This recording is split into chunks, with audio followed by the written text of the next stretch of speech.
भगवान भोलेनाथ ने माता सती का त्याग कर दिया। भगवान भोलेनाथ का संकल्प बड़ा ही दृढ़ संकल्प है। वैदिक आचार्य भी कहते हैं जजाग्रतो दूर मुदयित दैवम तत्सुप्तस्य तथैवैति दूरंगमम ज्योतिखम ज्योतिषाम तन्मे मनः शिव संकल्प। हमारा संकल्प कैसा हो? बोले जैसे भगवान भोलेनाथ का संकल्प, ऐसा संकल्प जो कभी नष्ट न हो, दृढ़ हो। बाबा ने संकल्प लिया, यही तन सती भेंट मोहिना। और शंकर जी ने संकल्प लिया तो इस संकल्प को सुन करके, इस संकल्प को जान करके देवताओं ने आकाशवाणी करी, धन्य है भोले बाबा, आप धन्य हैं। ऐसा संकल्प, ऐसा दृढ़ निश्चय तो केवल आप ही कर सकते हो। धन्य है बाबा, आप धन्य। यहां पर गोस्वामी बाबा ने एक सूत्र लिखा। गोस्वामी बाबा कहते हैं कि जल उपय सरिस बिकाय, देखहु प्रीत की रीति भल, बिलग होई रसु जाय, कपट खटाई परत पुनि। ये विशेष आप सबके समझने की चीज है। ये मैं नहीं कहता कि पानी का कोई मोल नहीं, कहीं कहीं पानी का बड़ा मोल है। स्टेशन पे पानी 20 रुपया लीटर बिकता है, लेकिन उनके यहाँ पानी का कोई मोल नहीं। जिनको हाथ धुलना है तो समरसेबल चला करके हाथ धुलते हैं, एक अंजलि पानी पी करके फिर समरसेबल बंद कर देते हैं। एक अंजलि पानी के लिए कम से कम 15 लीटर पानी बहा देते हैं। उनके लिए तो कोई मोल नहीं। उनसे पूछे पानी का मोल जिनके यहाँ पानी बड़ी मुश्किल से मिलता है। हम लोग रीवा में गए थे कथा करने, पहाड़ी क्षेत्र, पत्थरों का एरिया, 350-400 फीट नीचे से पानी वहां ऊपर नल में आता। 4 बाल्टी पानी निकालने के बाद पानी खून के रंग में बदल जाता, खून की तरह निकलने लगता। लेकिन पूरा दिन बेचारे अपने अपने 2-2, 2.5 किलोमीटर से दूर साइकिल में डब्बा बांध के लाते पानी ले जाने के। तो भाई वहां तो पानी का मोल है, लेकिन कहीं पानी का मोल बिल्कुल नहीं। इस नाते से पानी का मोल बिल्कुल न होने के बाद भी दूध के साथ पानी मिल जाता है तो 50 रुपए लीटर यदि दूध है तो पानी भी 50 रुपए में बिक जाता है। जिस पानी का मोल कुछ नहीं, लेकिन दूध का मोल 50 रुपया लीटर, और उस दूध के साथ, उस दूध में मिलने के बाद पानी का मोल न होते हुए भी वो 50 रुपए लीटर दूध बिक जाता है। पानी अर्थात पानी का भी मोल 50 रुपए लीटर। लेकिन उसी दूध और पानी में जब कोई खट्टी वस्तु पड़ जाए, कोई नींबू निचोड़ दे या कोई खट्टी वस्तु पड़ जाए, जामुन पड़ जाए, तो दूध फट जाता है। और आपने यदि दूध को फटे हुए देखा होगा तो दूध का दूध और पानी का पानी हो जाता है। न दूध ही काम में आता है, न पानी ही काम में आता है, दोनों बेकार हो जाते हैं। उसी प्रकार से पति पत्नी का जीवन है। मैं निवेदन कर दूं, ये मानस की कथा है, और कल ही निवेदन हो रहा था कि जीवन को यदि जीना सीखना है आपको तो मानस का आश्रय ले लो। पति पत्नी में यदि कपट रूपी कोई खट्टी वस्तु पड़ जाएगी, कपट क्या है? बोले पति से हर बात पत्नी छिपाए, अब पत्नी से हर बात पति छिपाए, यही कपट है। और कपट रूपी यदि कोई खट्टी वस्तु पड़ जाए तो निश्चित समझ लो महाराज, फिर दूध का दूध, पानी का पानी होना सुनिश्चित है। दाम्पत्य जीवन ऐसा होना चाहिए, पति पत्नी का जीवन ऐसा होना चाहिए। यदि छोटी बात, बड़ी बात हमें अच्छी भी न लगे तो प्रयास करना चाहिए, उसे सहन करें, कभी तो अच्छी बात निकलेगी। लेकिन छोटी बात, कपट इधर उधर की छोटी बात में कपट करना और बहुत अंदर तक सोच के ले जाना जिससे कि संबंध में अलगाव हो जाए, ये कदाचित उचित नहीं। और परिणाम यही हुआ, भगवान भोलेनाथ ने मैया सती को त्याग दिया। अच्छा, ये होता क्या है? जब जीवात्मा जन्म लेता है तो जन्म के समय उसमें तनिक भी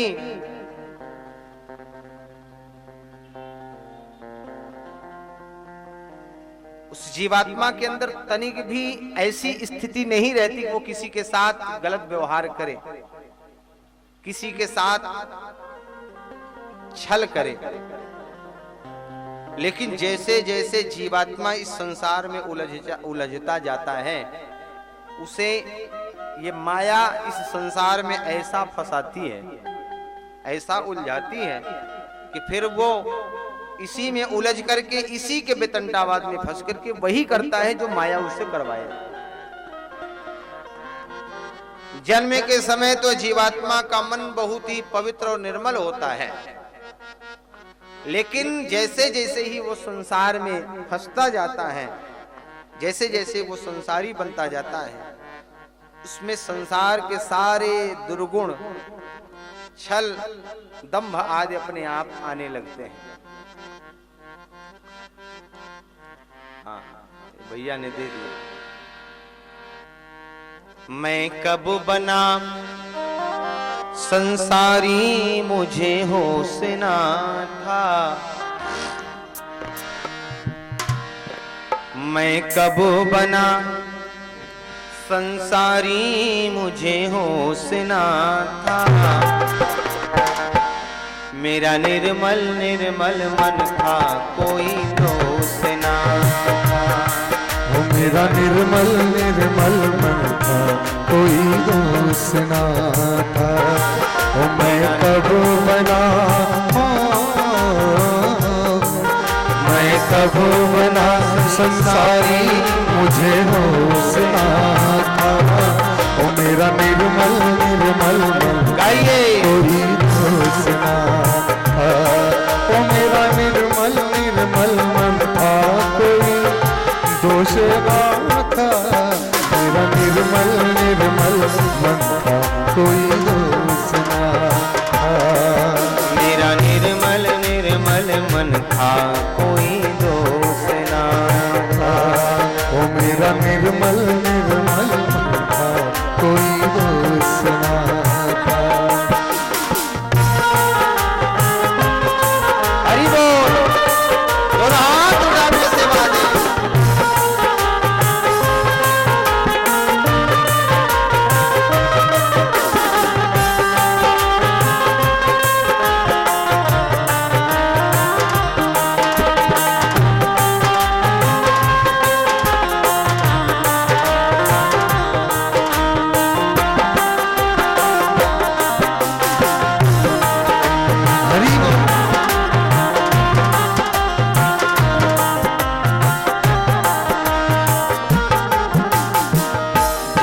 मुझे ज्ञात हुआ मन उलझाया है।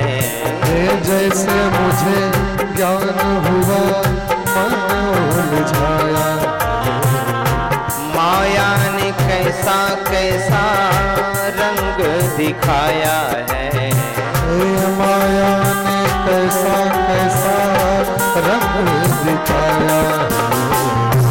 परम पिता का कभी ध्यान ना लगाया है। परम पिता का कभी ध्यान ना लगाया है।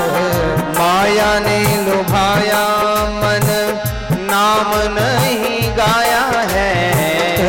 माया ने लुभाया कभी नाम नहीं गाया है। मैं वादा सारा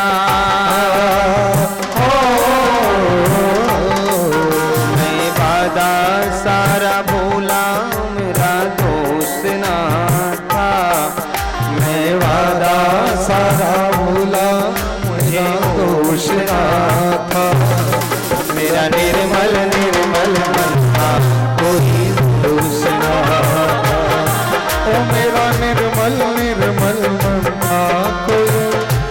दोष ना था, मेरा निर्मल निर्मल मन था, कोई दोष ना था। मेरा निर्मल निर्मल मन था, कोई दोष ना था।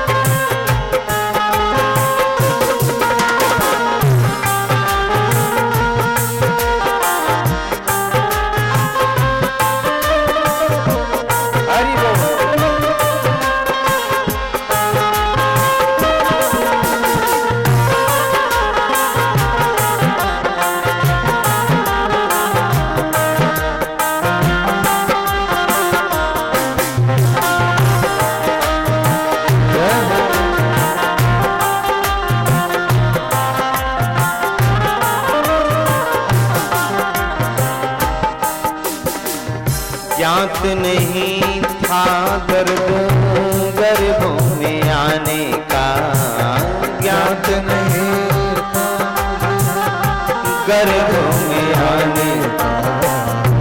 याद रहा ना कुछ कष्ट उठाने का, याद रहा ना कुछ कष्ट उठाने का।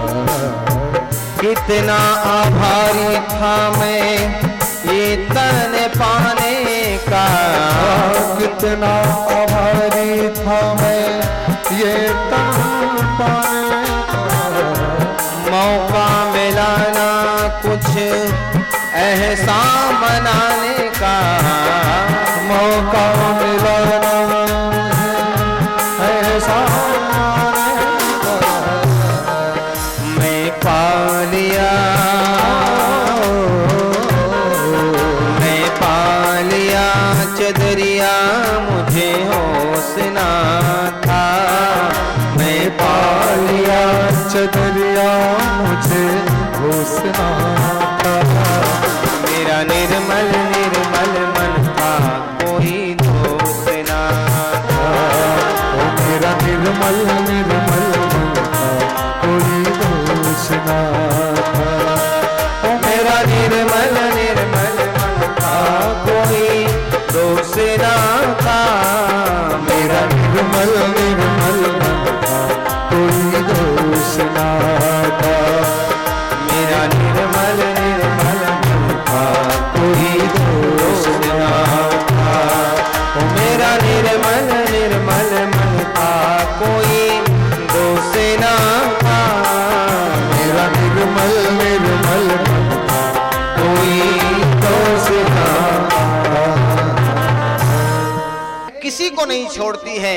यदि आपने सुग्रीव को दास बना लिया तो फिर आप मुझे दास नहीं बनाओगे। यदि आपने सुग्रीव को मित्र बना लिया तो दास वाला पद रिक्त हो जाएगा और ये आपका दास हनुमान बन जाएगा, क्योंकि मैं दास बनना चाहता। हनुमान जी से राम जी ने कहा कोई और पद लो, बोले और पद में अभिमान होता है, दासता में अभिमान करें तो किस बात का करें। यदि दास अभिमान भी करेगा तो अपने स्वामी का कर सकता है, अपने पद का अभिमान तो कर ही नहीं सकता। नौकर को भी भला नौकरी का अभिमान होता है? कोई नौकरी करने वाला नौकर अपने नौकर होने पर अभिमान नहीं करता है। अरे क्या करता हूं, नौकर है महाराज। नौकर अभिमान नहीं करता, मालिक अभिमान करता है। यदि दास रहूंगा अभिमान भी आएगा तो अपने स्वामी का अभिमान आएगा, अपनी दासता का अभिमान तो कभी नहीं आएगा। नहीं अस को जन्मा जग माही, प्रभुता पाही जाहि मद नाही। और दक्ष प्रजापति को अभिमान हो गया, प्रभुत्व मिला है तो अभिमान हो गया।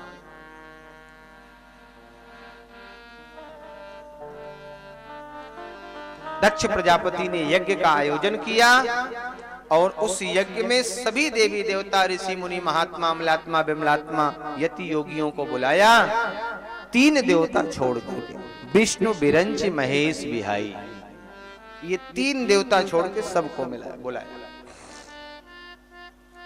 सारे देवताओं को निमंत्रण मिला तो वो देवता चाहते यदि आकाश मार्ग से ही जाना है तो किसी रास्ते चले जाते हैं, लेकिन आज वे सारे देवता कैलाश के ऊपर से ही गए। ध्यान दें, आपका किसी से कुछ ज्यादा बनता हो, ज्यादा बनती हो किसी से और अचानक खटक जाए, बिगड़ जाए, तो आपका पड़ोसी आपसे जरूर पूछने आए, क्यों भैया उनके यहाँ निमंत्रण है, आप नहीं चलोगे क्या? जबकि उसको पता है कि बिगड़ गया मामला, आजकल गड़बड़ चल रहा है, लेकिन आपसे जरूर पूछे, क्यों भैया चलना नहीं क्या? आपके यहाँ चिट्ठी नहीं आई, आपके यहाँ निमंत्रण नहीं आया क्या? ये सारे देवताओं को पता है कि बाबा का निमंत्रण नहीं है, इसलिए कैलाश पर से ही जा रहे हैं। इसी को कहते हैं जलाना। सारे देवता कैलाश पर से जाने लगे। उसी समय सती की निगाह गई देवताओं पर। देवताओं को देखा तो शंकर जी से पूछा, बाबा ये देवता कहाँ जा रहे हैं? शंकर जी ने कहा, देवी जी ये कहीं जा रहे हूं, आपसे क्या मतलब है? आप केवल कथा सुनो, कथा में मन लगाओ, ये कहीं जा रहे हैं। अच्छा, यद्यपि मानस जी में लिखा है कि सती ने पूछा है भगवान भोलेनाथ से, लेकिन भागवत जी में की कथा में ये थोड़ा विपरीत है। भागवत जी की कथा में सती ने उन्हीं देवताओं से पूछा, कहाँ जा रहे हैं? बोले आपको नहीं पता आपके पिताजी के यहाँ यज्ञ हो रही है? तो सती ने आकर के भोले बाबा को बताया, और ऐसे नहीं बताया। माताओं का एक स्वभाव होता है, जब इनके मायके में कोई काम होवे तो उसकी बड़ी प्रशंसा गावे अपने ससुराल में।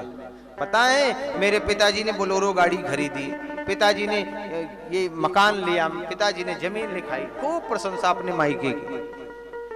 गलती से आपने इनका विरोध कर दिया या इनके मायके वालों को दो शब्द कह दिया तो शाम का भोजन बिगड़ने में देर नहीं लगनी महाराज। शाम का भोजन तो बिगड़ ही जाएगा।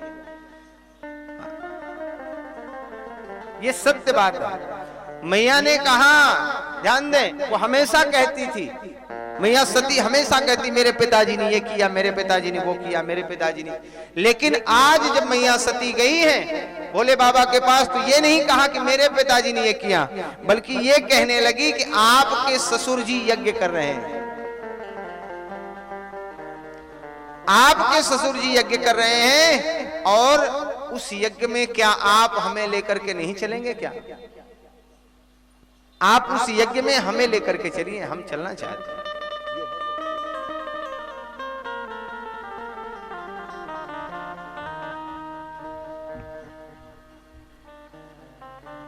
भगवान भोलेनाथ से मैया सती ने पूछा,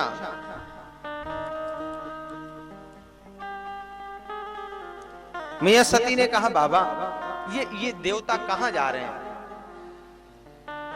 शंकर जी ने कहा, देवी जी आप केवल कथा में मन लगाओ, क्योंकि आपकी गलती कहां से शुरू हुई, ध्यान देना महाराज, ये बहुत जरूरी चीज है। शंकर जी ने मैया सती से कहा, देवी जी आप कथा में मन लगाओ, क्योंकि आपने गलती कहां से शुरू करी? कथा सुनने से ही शुरू करी थी। आप कथा सुनने को गई अगस्त महात्मा के यहाँ, वहां भी आपने कथा का अनादर किया, अपकार किया, और आज फिर से आपको कथा सुनाई जा रही, तो फिर आप वही कार्य करने जा रहे हो, आप फिर भी कथा का अनादर और अपकार कर रही हो। इसलिए आप कथा में मन लगाओ। ये कहीं जा रहे हो, क्या मतलब है? आप कथा सुनो। भाई सीधी सी बात है, ये रोड पर से कितनी गाड़ियां जा रही है, आपसे क्या मतलब है? आप तो केवल कथा में मन लगाओ। अब पता चली कितनी गाड़ियां जा रही है, सबकी गिनती करना है। कथा के बाद बताओ, आज पूरी 300 गाड़ियां गई इधर से, तो आप कथा सुनने आए थे कि गाड़ी गिनती करने आए थे? असली काम जो है, जिसके लिए आप बैठे हो, जिसके लिए आपने अपना समय यहां निकाला है, आप उसका उपयोग सही करें। शंकर जी ने कहा, देवी जी आप कथा में मन लगाओ, ये कहीं जा रहे हैं? बोले नहीं बाबा बताओ, एक बार आप बता दीजिए, फिर कथा तो आप सुना ही रहे हैं, मैं कथा सुनी नहीं, पहले बताइए। शंकर जी ने कहा, विडंबना इसी बात की है कि बताने के बाद फिर आपका कथा में और मन नहीं लगेगा और बातें बदल जाएंगी। शंकर जी से मैया ने कहा, बाबा पहले बताइए फिर मैं कथा सुनाऊंगा। शंकर जी ने कहा, तो ये सारे देवता आपके पिता के यहाँ जा रहे हैं। दक्ष प्रजापति कनखल हरिद्वार में बृहस्पति सौ नाम का यज्ञ कर रहे हैं, और उस यज्ञ में सारे देवी देवताओं को निमंत्रण दिया है, बुलाया है, ये वही जा रहे हैं। मैया ने कहा, बाबा तो निमंत्रण तो आपका भी आया होगा। बोले देवी जी हमने पहले ही कहा था कि अगर बता दूंगा तो बात बदल जाएगी। देखो बात बदल गई, हमारा निमंत्रण नहीं आया है। क्यों नहीं आया है? बताया कि पूर्व काल में अनजाने में भोले बाबा मेरे माध्यम से आपके पिता का अपमान हो गया था। उनके आने पे सब खड़े हुए, मैं खड़ा नहीं हुआ, बैठा रहा। आपके पिताजी ने बिना अपराध के मुझे श्राप दे दिया, मुझे किसी यज्ञ में भाग ना मिले। मैंने तो उन्हें कुछ नहीं कहा, लेकिन नंदी ने उन्हें निर्बुद्धि होने का और बकरे का सिर लगने का श्राप दे दिया। और तब उनके सहयोगी, उनके पुरोहित आचार्य महात्मा भृगु ने हमारे समस्त रुद्रगणों को पाखंडी और अघोरी होने का श्राप दे दिया। तो फिर नंदी ने उन ब्राह्मण भृगु महात्मा को श्राप दे दिया कि आप बिना दाढ़ी के हो जाओ और आप जैसे चाटुकार ब्राह्मण कलिकाल में चाटुकारिता करते हुए लोगों के गान करना शुरू कर दें। और ये श्रापा श्रापी चल रही थी। अपने गणों को साथ में लेकर के मैं तो वहां से उस स्थान का त्याग करके चला आया। मैं तो उस बात को वहीं भूल गया, लेकिन आपके पिताजी आज भी उस बात का, उस अपराध का दंड देने हेतु, उस अपमान का बदला लेने हेतु उन्होंने एक यज्ञ का आयोजन किया है। सभी देवी देवताओं को बुलाया है। 3 देवता ब्रह्मा, विष्णु और मुझ शंकर को नहीं बुलाया है, इसलिए देवी जी हमारा निमंत्रण नहीं आया है। अच्छा, यहां एक और विशेष बात है, बहुत ध्यान से समझें। अभिमानी व्यक्ति के पहचान की बड़ी साधारण व्यवस्था है। अभिमानी व्यक्ति दूसरों को प्रणाम नहीं करना चाहता, लेकिन अपने को सबसे पूजित कराना चाहता, अपने को प्रणाम करवाना चाहता है। दूसरे के सम्मान में खड़ा नहीं होना चाहता, लेकिन अपना सम्मान कराना चाहता है। यही अभिमानी के लक्षण है। शंकर जी को नहीं बुलाना था, मत बुलाते, लेकिन ब्रह्मा जी और विष्णु को छोड़ दिया। दक्ष प्रजापति ने पूछा क्यों?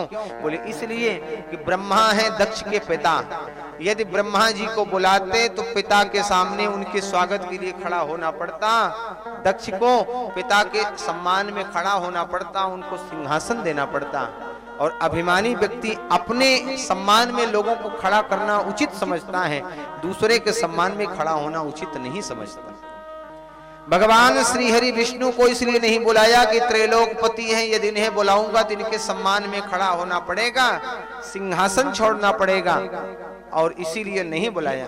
स्वयं तो चाहता है कि लोग सम्मान करें, लेकिन खुद सम्मान नहीं करना चाहिए। शंकर जी को इसीलिए नहीं बुलाया गया क्योंकि शंकर जी से वो विरोध मानता है। इसी कारण से ये 3 देवता नहीं बुलाए गए।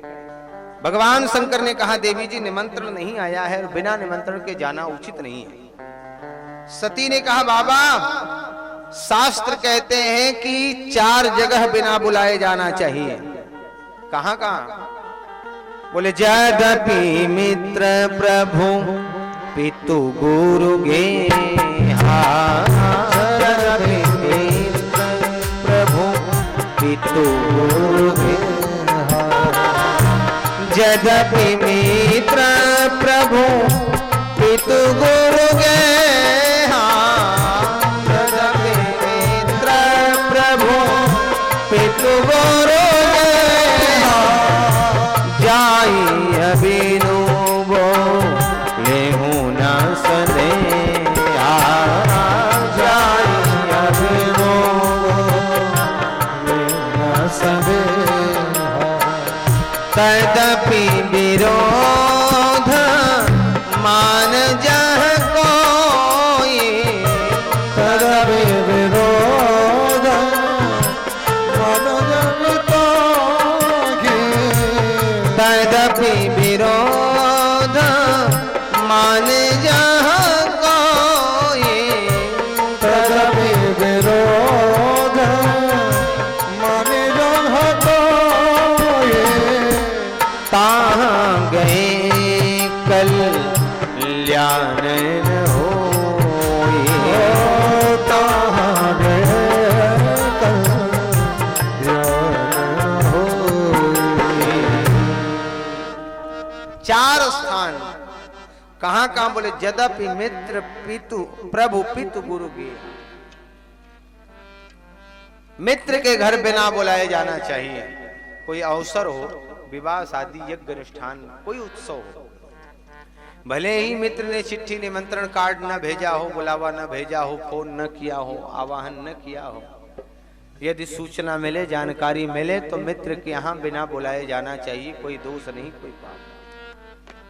प्रभु जहां पर भगवान का दरबार लगा हो, कहीं कथा हो रही हो, कीर्तन हो रहा हो, यज्ञ हो, अनुष्ठान हो, मानस पाठ हो, जरूरी नहीं कि कोई हमें चिट्ठी लिख करके बुलाए तभी हम जाएं।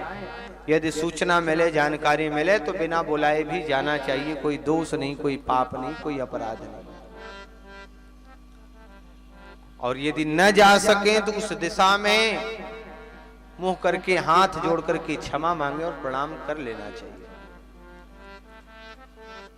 पिता के घर यदि जाना हो तो पिता, वो चाहे बिटिया हो चाहे बेटा हो, पिता के घर जाना हो, भले ही पिता के घर कोई उत्सव हो, आनंद हो, पिताजी ने भले ही ना बुलाया हो, चाहे पिता से पुत्र का बैर ही क्यों न हो, भले ही पिताजी ने ना बुलाया हो, अगर सूचना मिले, जानकारी मिले, कोई भी उत्सव हो तो जाना चाहिए। कोई दोष नहीं, कोई पाप।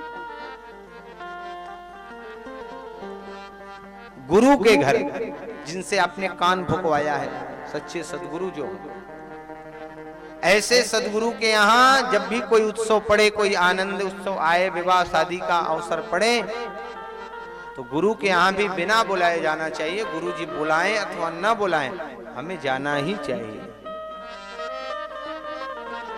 ये 4 स्थान बिना बुलाए जाना, और इन चारों स्थानों पे कभी खाली हाथ भी नहीं जाना चाहिए। मैं हर बार शायद निवेदन करता हूँ, माताओं से तो कहता हूँ कुछ न करो तो अपने घर से एक घी का दीपक जला लेके आओ, और आरती होते समय अपने हाथ से जला के भगवान को आरती दिखा के दीप दान करके जाओ। भगवान से निवेदन करो, यही प्रभु हमारा उपहार है। आरती के समय, अंतिम में आरती में जरूर भगवान को एक घी का दीपक जलाएं। घी का दीपक जलाने से आपके घर की जितनी निगेटिव ऊर्जा होगी अपने आप समाप्त होना भी शुरू हो जाएगी। इसीलिए कभी कभी आपने देखा होगा घर के ठीक दरवाजे पे लोग घी का दीपक जलाते हैं। इस बार तो चाइना ने भी मान लिया कि कंडे, गाय के ऊपर के कंडे पर घी डाल करके सुलगाने से कोरोना जैसे इस वायरस में भी राहत मिलती थी। आपने देखा होगा। वैज्ञानिकों ने भी मान लिया है कि आम की लकड़ी पर हवन सामग्री को जलाने से जो धुआं उड़ता है वो पूरे वातावरण को शुद्ध और पवित्र बना देता है। इसलिए घी का दीपक हो सके तो भगवान की सेवा में जरूर लाना चाहिए। ऐसे 4 स्थान पे कभी भी खाली हाथ नहीं जाना चाहिए। भगवान भोलेनाथ ने कहा देवी जी, लेकिन एक शर्त है, तदपि विरोध मान जह कोई,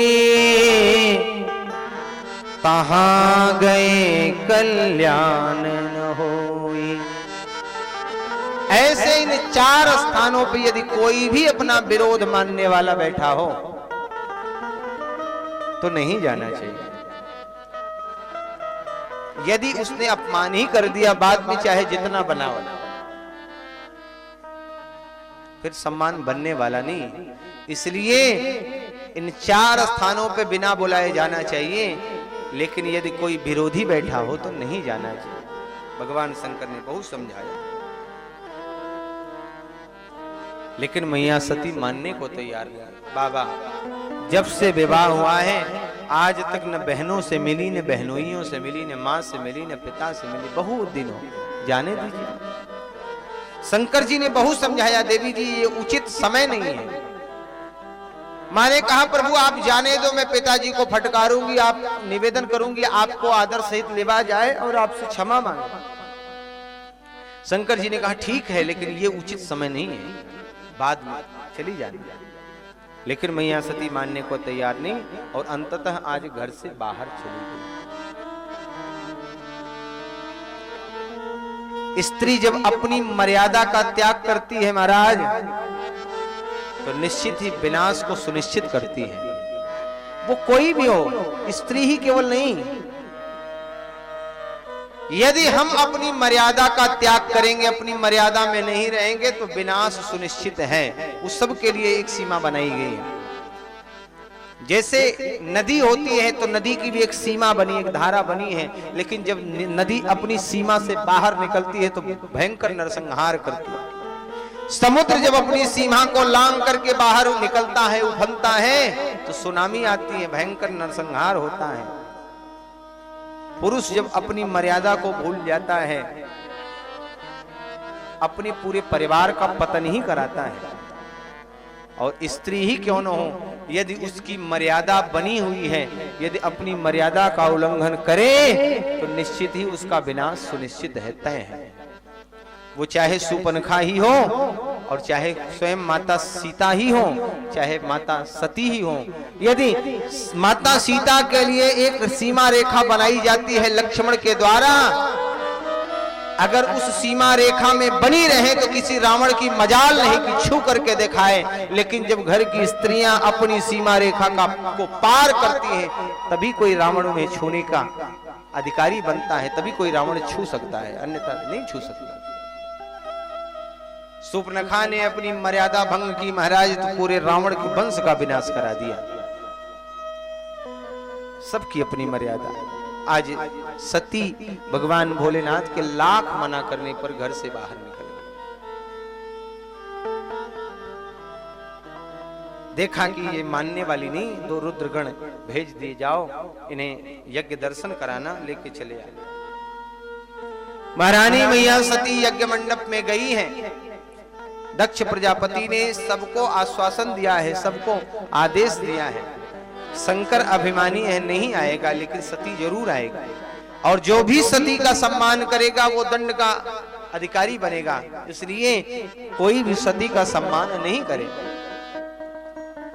जो सारे नगरवासी सती को देख के नित्य प्रणाम करते थे, सिर झुकाते थे, आज सती को देख के मुंह फेर के चले जाते हैं। और परिणाम ये दृश्य देख करके सती को भगवान की बातें याद आने लगी। भोले बाबा ने मना किया था, मैं फिर भी चली आई। एक स्त्री के लिए सबसे ज्यादा यदि कठिन होता है तो उसके ससुरा, उसके मायके में उसका अपमान। जहां वो खेली है, बड़ी पली है, बड़ी है, उस मायके में जब उसको कोई भला बुरा कहता है तो उसे बहुत कठिन लगता है समझना और सहन करना। ससुराल में तो हर स्त्री को कभी न कभी कोई कुछ न कुछ कह देता है, और वो स्त्री सह लेती है कि ससुराल में लोग कह देते हैं। लेकिन जहां से केवल प्रेम की ही अपेक्षा, प्रेम की ही अभिलाषा हो, वहां जब उस स्त्री का अपमान होता है तो उसके लिए सहन करना तनिक कठिन हो जाता है। और सती के साथ भी यही हुआ।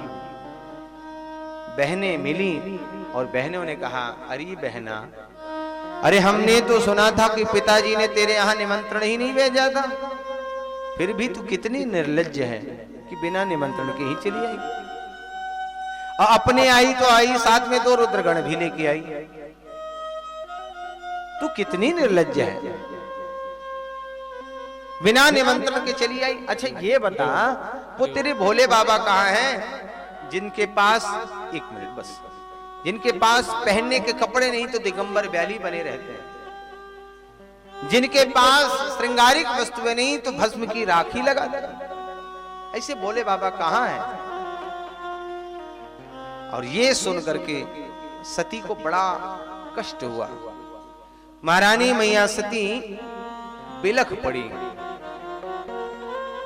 उनकी पीड़ा का पारावार नहीं, इतना अपार कष्ट है कि मायके में, पिता के घर में मेरा ये अपमान, और कौन कर रहा है? मेरे अपने, मेरी बहनें, मेरे बहनोई, मेरे परिवार वाले मेरा ये अपमान कर रहे हैं। किसी ने सती का सम्मान नहीं किया सिवाय एक की, केवल मां प्रसूति, जिसका ऐसा वंश हो। महाराज मनु की कन्या है देवी प्रसूति। 16 कन्याएं हुई, 13 तो धर्म को, 1 अग्निगण, 1 पितृगण, और सबसे छोटी कन्या सती, ये भगवान भोलेनाथ को ब्याही गई। और आज सती का सम्मान केवल किसी ने किया तो मान। सादर भले ही मिली एक माता,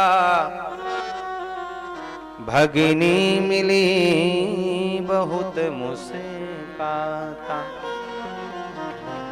सब ने अपमान किया, बहनों ने अपमान किया, परिहास किया। केवल और केवल मां जो है, मां ने ही सम्मान किया। और मां का सम्मान इसलिए कि हम सबके नाते जो हैं वो शरीर के हैं। हम सबके नाते किसी एक व्यक्ति विशेष से शरीर के हैं। भाई भाई का है तो शरीर के नाते, एक ही मां के बेटा होने के कारण ये भाई भाई है। पिता पुत्र का नाता, उनका अंश होने के नाते पिता पुत्र का नाता। लेकिन मां का नाता शरीर से है।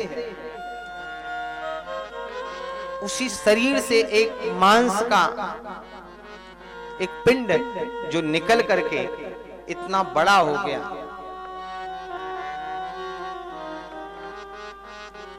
इसलिए मां को अपनी संतान से कुछ ज्यादा ही प्रेम रहता है।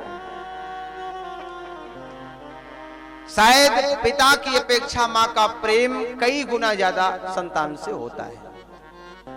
और हो भी क्यों ना महाराज, हम आप किसी दिन भोजन करने बैठे और भोजन में 2 रोटी ज्यादा हो जाए तो हम पेट पकड़ के बैठ जाते हैं कि आज तो भोजन ज्यादा हो गया, कहीं ऐसा न हो कि पेट खराब ना हो जाए, हम वजन संभाल नहीं पाते। हाँ बोल लीजिए। हरिओम। महाराज जी क्षमा चाहते हैं, कुछ विशिष्ट अतिथियों का अभी हम लोगों के बीच में आगमन हुआ है। हम चाहते हैं कि महाराज जी का माल्यार्पण कर स्वागत करें।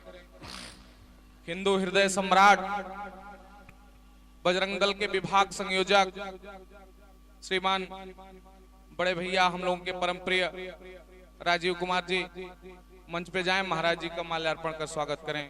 श्रीमान राजीव कुमार जी।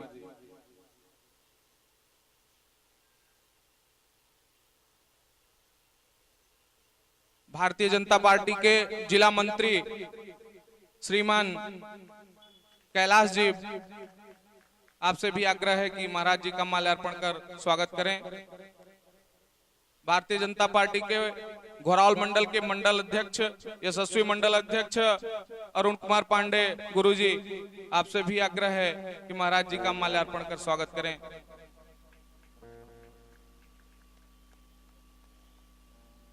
भारतीय जनता पार्टी के मंडल के महामंत्री श्रीमान बाबूलाल शर्मा जी, आपसे भी आग्रह है कि महाराज जी का माल्यार्पण कर स्वागत करें। श्री हरिदास पटेल जी फुटाहा के बूथ अध्यक्ष हैं, भारतीय जनता पार्टी के धर्मप्रिय व्यक्ति हैं, आपसे भी आग्रह है कि आप भी माल्यार्पण कर महाराज जी का स्वागत करें। हम लोगों के बीच जिले से भी कुछ विशिष्ट अतिथियों का आगमन हुआ है, जिसमें श्री मनोज कुमार सिंह जी रावटगंज से हैं। आपसे आग्रह है कि आप महाराज जी का माल्यार्पण कर स्वागत करें। पवन मिश्रा जी, आप जिले के जाने माने वकील हैं, आपसे भी आग्रह है कि आप महाराज जी का माल्यार्पण कर स्वागत करें। पवन मिश्रा जी। श्री राजीव सिंह गौतम जी वरिष्ठ वकील हैं, आपसे भी आग्रह है कि महाराज जी का माल्यार्पण कर स्वागत करें। श्रीमान विजय कुशवाहा जी, आप जिला अस्पताल में कार्यरत हैं, आपसे भी आग्रह है कि महाराज जी का माल्यार्पण कर स्वागत करें। श्रीमान विजय कुशवाहा जी। श्रीमान सुरेश पाठक जी, आप भी जिले में वकील हैं, आपसे भी आग्रह है कि महाराज जी का माल्यार्पण कर स्वागत करें। श्री अमरेश उपाध्याय जी, जो केवली के निवासी हैं, आपका भी आगमन अभी अभी हुआ है, आपसे भी आग्रह है कि महाराज जी का माल्यार्पण कर स्वागत करें।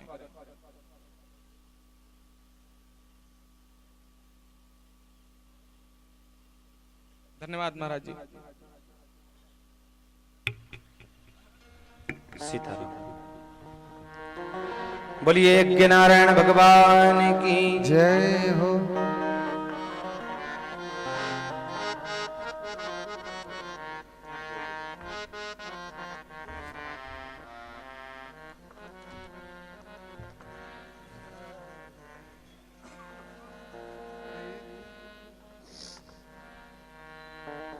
सीताराम। महाराज जी एक नाम छूट गया था, क्षमा चाहते हैं। श्री दिनेश पटेल जी, नेवारी के यशस्वी प्रधान श्रीमान दिनेश पटेल जी, आपसे आग्रह है कि वो जल्द आवें और महाराज जी का जल्दी से माल्यार्पण कर स्वागत करें। श्रीमान दिनेश पटेल जी।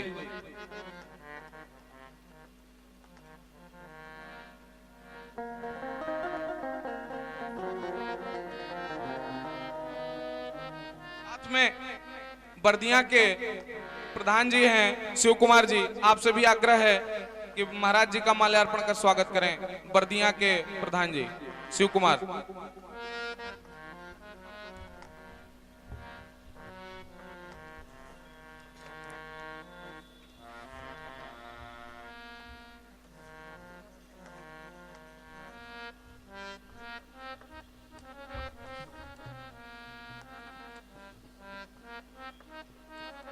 सीताराम।